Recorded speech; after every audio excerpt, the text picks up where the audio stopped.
मधुरा ऐक ना. बोला की. अगं सासूबाई बनवतात तसं भरलं वांग कर ना. कोणाची सासूबाई, तुमची का माझी? ते तू ठरव. भाज्या चटकन चिरून होण्यासाठी हे push chopper Madhuraj recipe club.com वरून ऑर्डर करू शकता किंवा व्हॉट्सॲप नंबर दिलाच आहे की. आता खोबरं भाजून घ्यायचं, शेंगदाणे, तीळ, कढीपत्ता असं सागरसंगीत भाजून घ्यायचं. बरं, यापेक्षा चमचमीत दुसरी कुठली भाजी असू शकते का भरल्या वांग्याशिवाय?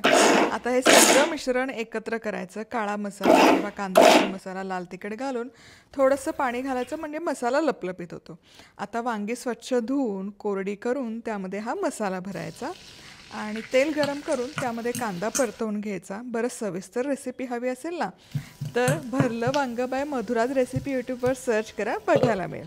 आता वांगी ना अशी तेलात परतून आणि वाफवून घेतली ना की त्याची चव कमाल लागते. उरलेला मसाला घालायचं, छान मिसळायचं, गरम गरम पाणी घालून 10-15 मिनिट शिजवून घ्यायचं. आहा हा, काय दिसतंय प्रकरण. चला, या चॅनलला सबस्क्राईब केलं नसेल तर पटकन सबस्क्राईब करा आणि लाईक, कमेंट, शेअर करायला अजिबात विसरू नका.